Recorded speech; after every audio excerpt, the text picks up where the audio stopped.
Dave came and talked to me Sunday, and he said, "Hey, man, I'm gonna be out of town. Do you care to speak Wednesday?" I said, "Sure." And then he walked away, and then about the time he walked away, my everything in my throat just went. I was like, "What'd I say?" I wasn't thinking. I just thought, "Yeah, why not, Dave? Of course." And then I talked to him later, and he said, I said, "What do you want me to speak on, Dave?" And I said, and he said, "Whatever you want. I trust you." Thanks, Dave.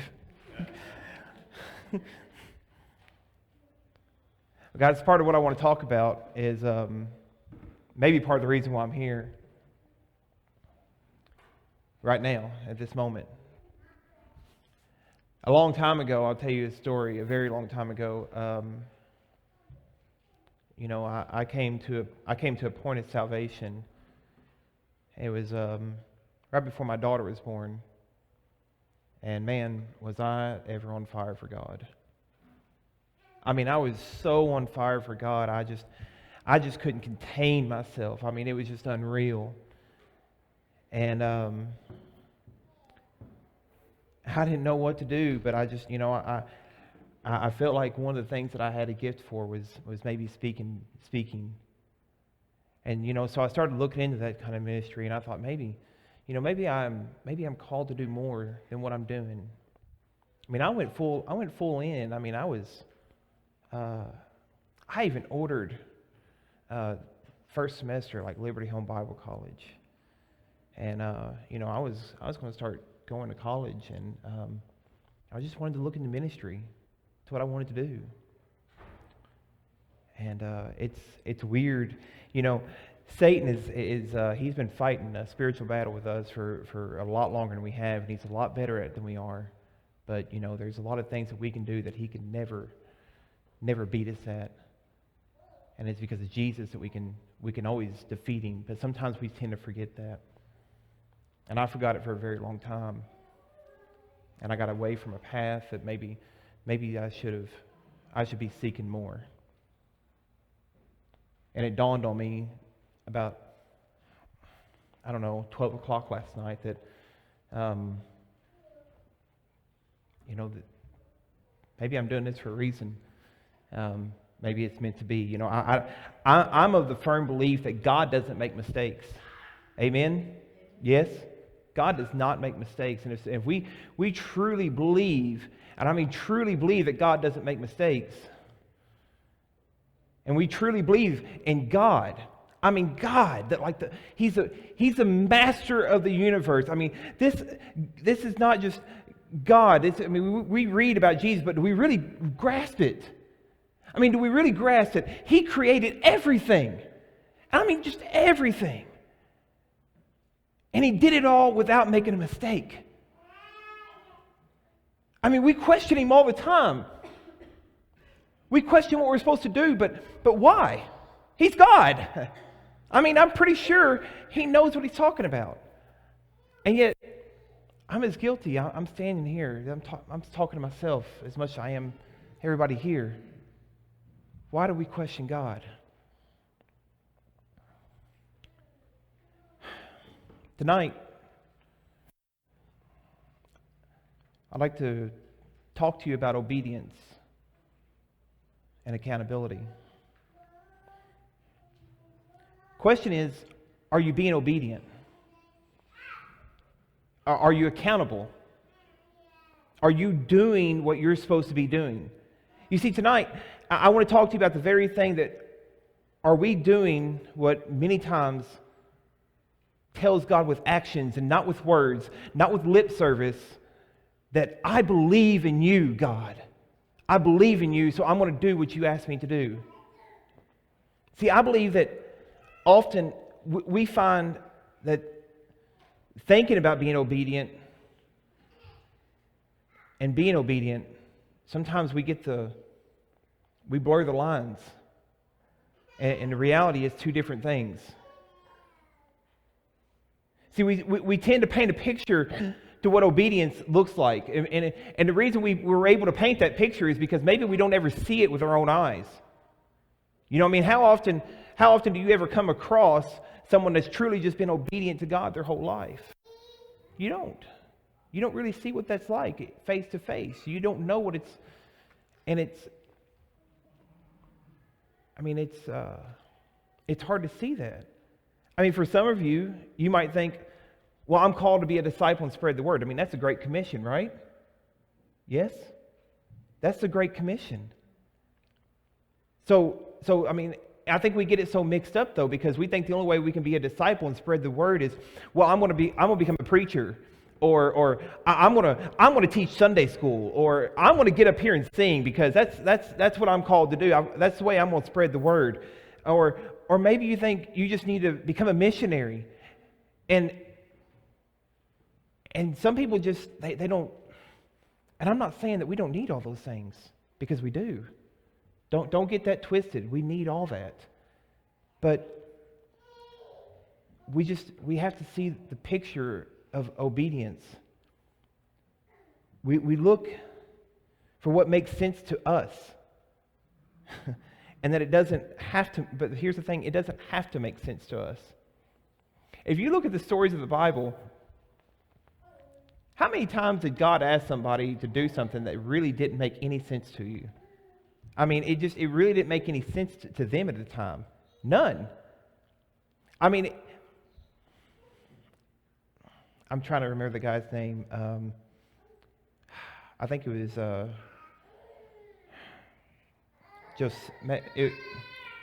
Josephus or something. He asked him to go and marry a prostitute. He asked him to go, hey, listen, I want you to go and, even though this is completely against what you guys believe in, I want you to go and buy this woman, and then I want you to marry her. Yes, thank you. So it's like, why would God ask him to do that? See, it doesn't make, sometimes God asks us to do things that doesn't make sense, and we don't do them because we can't make sense of it. But the reality is he's God, and we don't listen to the things that he wants us to do, even though they don't make sense. And we should do it because he's God. We have to move past what we see as common sense. Submission. Even if it's to a loving God, it just does not always make sense. And we tend to resist something that comes so natural that we do it without thinking. You know, resistance is something that it's so easy for us to resist what we don't understand. It's so easy for us to not submit. I love my wife more than anything, and sometimes I have to submit to something that she needs or wants, but I don't understand it. If we love God, should we not submit to him even when we don't understand it?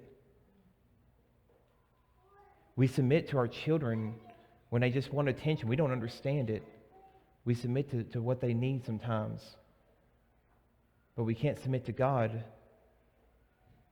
when he needs us to understand, when he needs us to do something. And the crazy thing is, guys, he doesn't need any of us. He don't need me. Brenda, he don't need you to do missions. Lydia, he don't need you to get up here and sing. Chuck, he don't need you. Because if you don't do what he wants you to do, guess what? He'll find somebody else.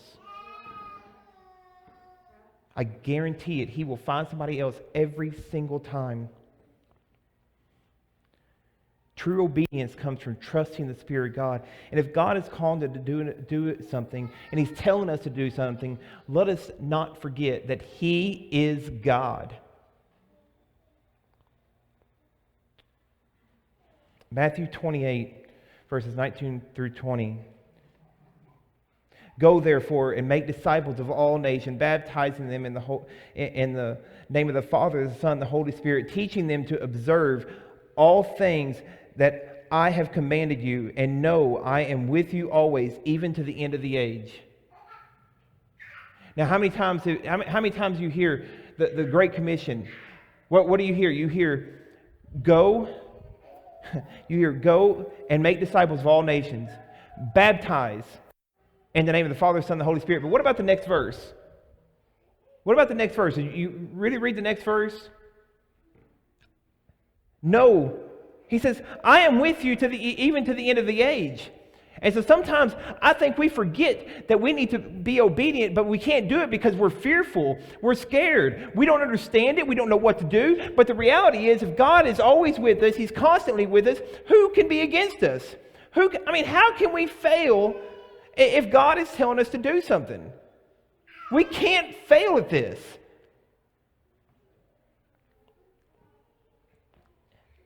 Because God's with us. Dave was in here preaching last Sunday about we need to be about the lost. And man, it just hit me. It's like he's so right. I mean, we do a lot of great things here, and guys, we need it. We need the fellowship and the times to spiritually build up one another, to pray for one another, to have fun and to teach our children are our future. But we need to be about the lost. We cannot forget that we need to be about the lost. If God said, love the Lord your God with all your heart, with all your soul, and with all your mind, with all your strength. That's the most important commandment. What's the second? Does anybody know what the second is? Yes. Love your neighbor as you love yourself. Well, I don't know about you, but I love myself enough that I want to stay out of hell. I don't want to go to hell. I really don't. I mean, granted, sometimes I want to. Sometimes I'm a Christian maybe just out of pure fear instead of love for God. I can admit that. Because, I mean, as much as I love God, I make mistakes and I forget that He's God. We're just people. But we have to remember that He's God. And we have to love Him for Him, and we don't want to go to heaven because it's heaven, or we don't want to go to heaven just to stay out of hell. We want to go to heaven because of Jesus. Amen?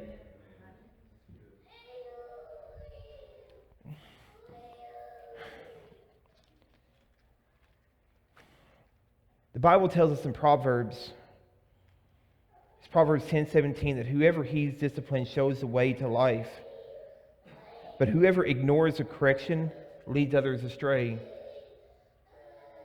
I don't want to lead other people astray. I want to be accountable. I want to be obedient. I want to be better. I want better for you, better for me, better for my family, better for our church, our community, our state, our nation.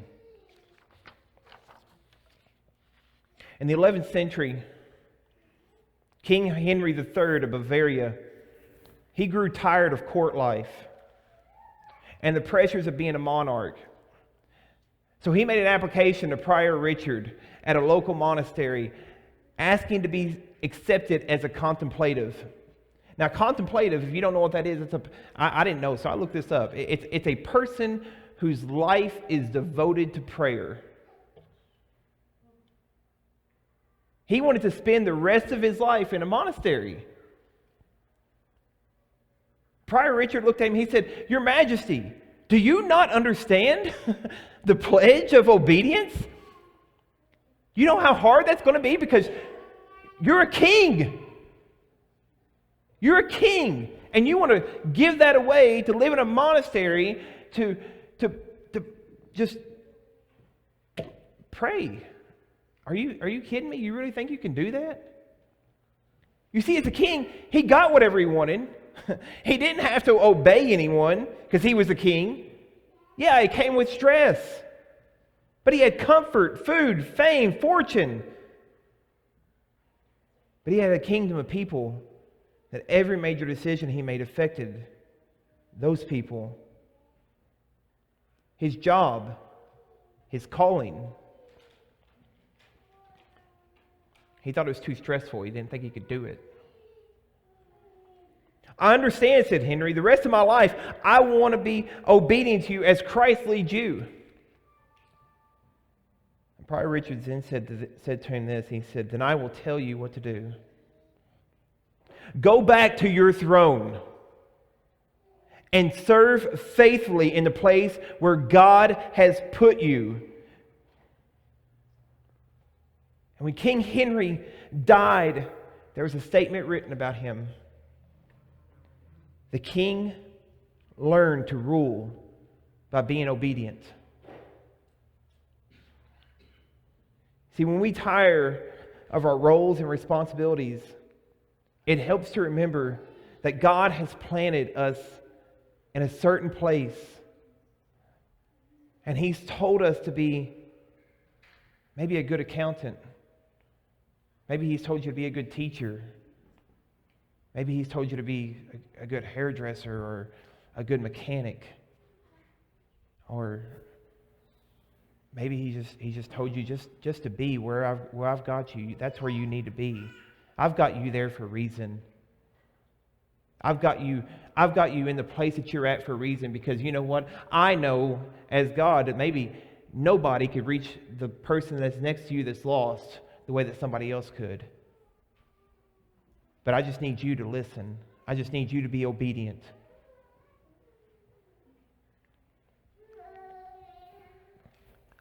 I would submit to you that there's people in here right now that have sensed a calling on their lives but have never tried to seek it out. They've never ran towards it. Matter of fact, I've even heard it said this, that if you see people run to their calling, you might want to watch out. Because it's not ordinary to submit, even to God. But He is God, and we should submit to Him. But God has put you where you are for a reason. You see, we talked about this. Does God make mistakes? He makes no mistakes, right? But yet, people try to change. They try to change things. We try to resist the plans He's made, that even though He's made them very evident for us, we try to change them. We say, no, wait, God, not me. No, you don't want me to do that. Are you kidding me? You don't really need me to do that. What about, hey, what about Frankie there? Frankie talks, let him talk. Hey, Dave, you go knock door to door. I don't, no. That's not for me, because that's not something I don't have time for that, God. You not see my life? You not see what I have to deal with now? Are you kidding me? God is, one of the greatest statements I've ever heard was somebody looked at me and said, hey, God is not. He is not, okay, influenced by your shortcomings. Because He might need your shortcomings to do something great.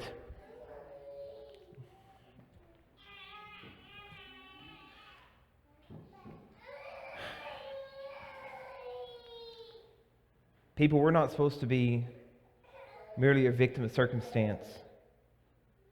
Now, sometimes we can seem like it's a victim of circumstance because God has given us free will. Sin entered the world, and man, there's just things we can't control.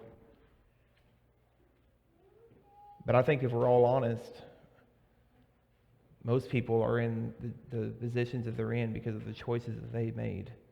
They've chosen to make. And the funny thing is, God already knows the mistakes you're going to make. And a lot of times we think, man, Look at this mistake that I made. Look how far I've ran from God. Look at what I've done with my life. And I don't know how I'm ever going to get back to God. How I'm ever going to get back to where I'm at. I'm not even going to try. I'm just going to sit here and I'm going to exist. I'm just going to do what I'm just not really going to try that hard. I'm not going to do anything any more than what I'm already doing, because I've done screwed it up once, twice, 3 times, 4 or 5, maybe 10 times. Maybe you just continue to screw it up. But you know what? I look back at what did God do to Peter? God looked at Peter and he said, you know what? You're going to fail me 3 times. But then look what God did with Peter.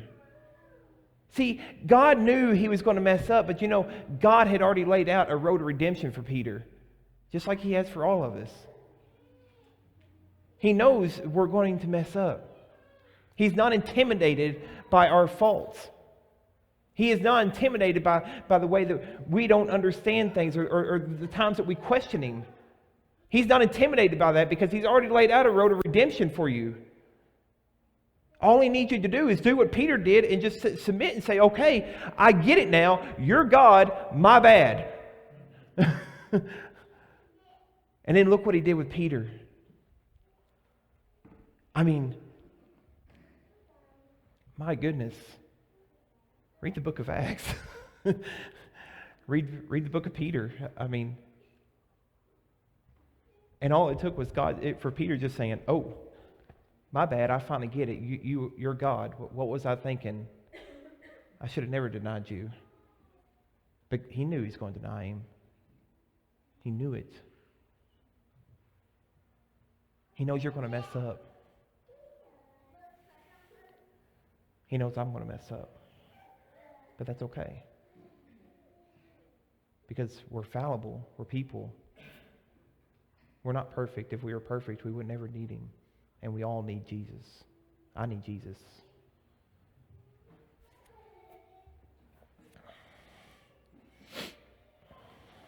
I believe we have to really look at our accountability. And do we truly hold ourselves accountable? Do we take the responsibilities, the duties that we have seriously? Do we go out? Do we tell other people about him? Now that's simple questions, because those are the things that we know that we're supposed to do, because it's so simply laid out in the Bible. But do we remember our first ministry? Now here I'm going to stand and be guilty right here. Do we remember our families? Do we teach our children about Jesus? Or do we expect the churches to do that on Sunday morning? See, we can be involved in church, and we can do a lot of things here, guys. A lot of things. But if our children and our spouses and people in our family see a different person than what you guys see inside of these 4 walls, what do you think that really teaches them about Christianity? If we go out to work and we profess Christ here, and we go to work, and the first thing we do at work is we lose our cool, we stomp, we scream, we yell, we cannot believe he done that to me, and start talking bad about somebody. Next thing you know, you're over in the corner and you're in the gossip round, or maybe you just got every bad thought you can going about somebody. Man, I'm just so mad. I could just. What's that make Christianity look like? I mean, is it look attractive? Because I want to tell you, the gospel is probably one of the most attractive things in this world, and we don't even realize it. Sometimes I hear people say, oh, the gospel's not that attractive anymore because the world is so powerful. That's a load of crap. That is a load of crap. The gospel is extremely attractive. I want you to look at all the false doctrines we have out here as Christians right now and think about all the people that they have that are coming to their churches, and guess what? They don't even have the real thing. The gospel is attractive. Look how many people Jesus had follow him. You know why? Because he was the gospel incarnate, just walking it and living in his life. There are people in this world right now that are waiting for you and you, everybody in here to step into the person that God wants him to be. They just want you to step in. Say, God, you're right. I give up. I submit. I will do whatever it is you want because that's all I want right now. I just want to submit, and I want to build the kingdom, your kingdom, God. You tell me how to do it, and I'll do it because you told me to. All you got to do is just step into the person that God has designed for you to be. We make it so hard, right? But what about this? I don't have time for this. What about the other things that I want to do? You know, it's like, and I'm not bragging, but I know part of me, when I said yes, but I didn't have a clue what I was going to talk about. And somebody's like, well, maybe, should you have prayed about that? And I was like, well, no, because I knew I was going to speak. I just didn't know what I was going to speak on. I mean, I'll never forget, Brother Todd Bryant said that one time, and it's just like, duh, why did I never hear that before? Todd Bryant said, I heard him say this. He's a pastor at Grace Fellowship down in Burkesville, and he was talking about stepping out the boat. And he said, people always ask me, if I'll preach, and I'll say, sure. And well, don't you want to pray about that? And I was like, well, no, I was called to preach. I mean, I might pray about what I'm going to preach to you, but I was called to preach, so I'm going to preach. If you're called to do something, do it. Step out. Step into the person that God wants you to be.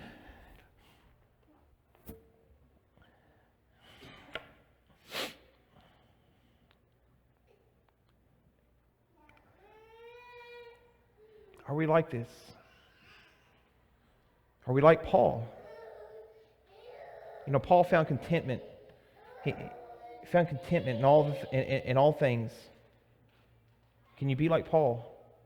Even at a job you don't like, or be around people you don't want to be around? Can you believe in living a life and instead of constantly wanting more, being content with what you're given?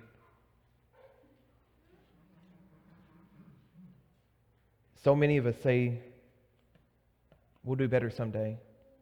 I'm going to start teaching my kids someday. I'll be better with my wife someday. I'll be here at church more someday. Someday I want to get it. Someday I want to make time to do this because those are things that need to be done. I mean, they need to be done. I know it. I acknowledge it. I accept it. I believe it. And so someday I'm going to do that. Well, there's 7 days in the week, guys, and Sunday is not one of them.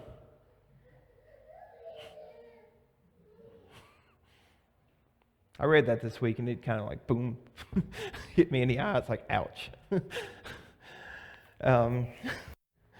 I'm sorry, I know this is a hard message. It really is.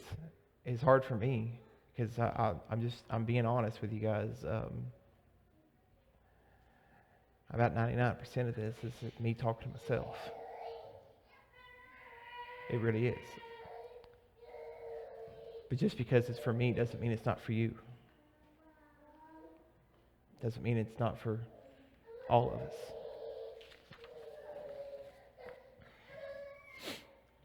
It's your responsibility to develop and deposit what God has placed inside of you. So ask yourself, I'm asking you, you guys stand with me, please?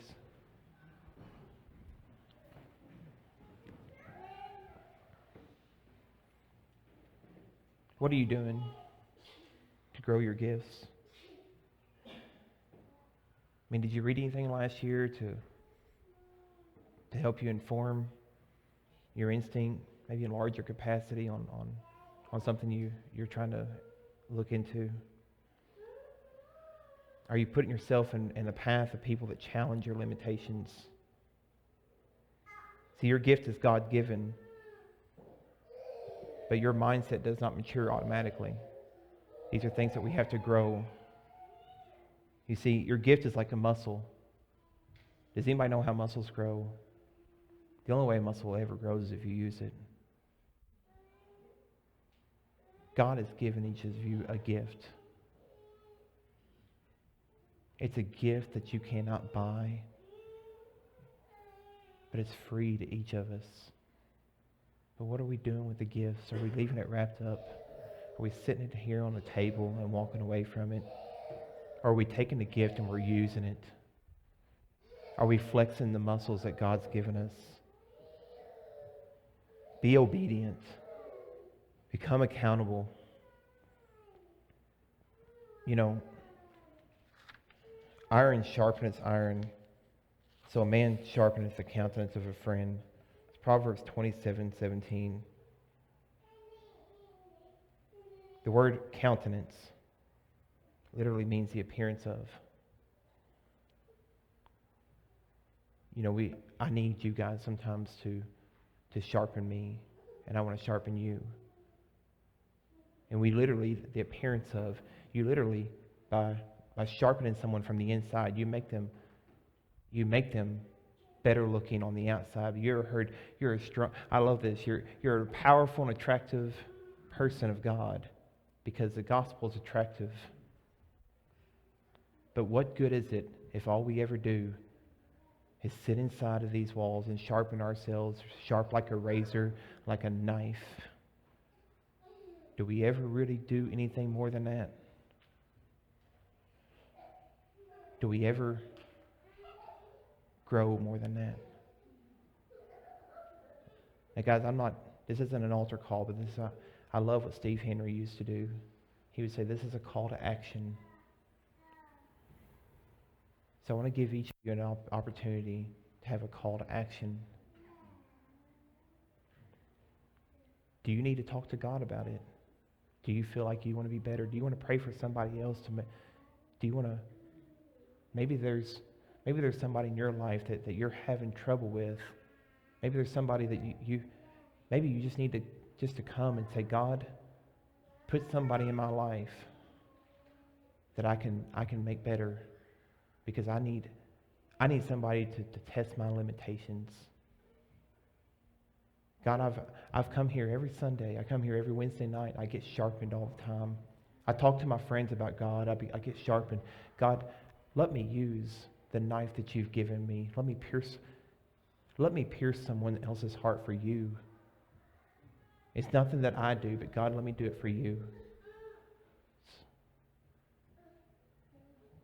The altar's open. If you want to stand and just pray where you're at, you can. But God, I know,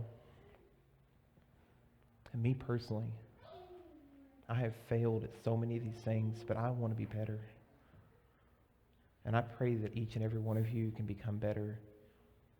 And not for us, but for God. Because He deserves that. He is the God of this universe. And He is just waiting. He's waiting for you to just step into the person that He wants you to be. The person He's created you to be. Let us not have actions with our words anymore, but let us have actions with our deeds.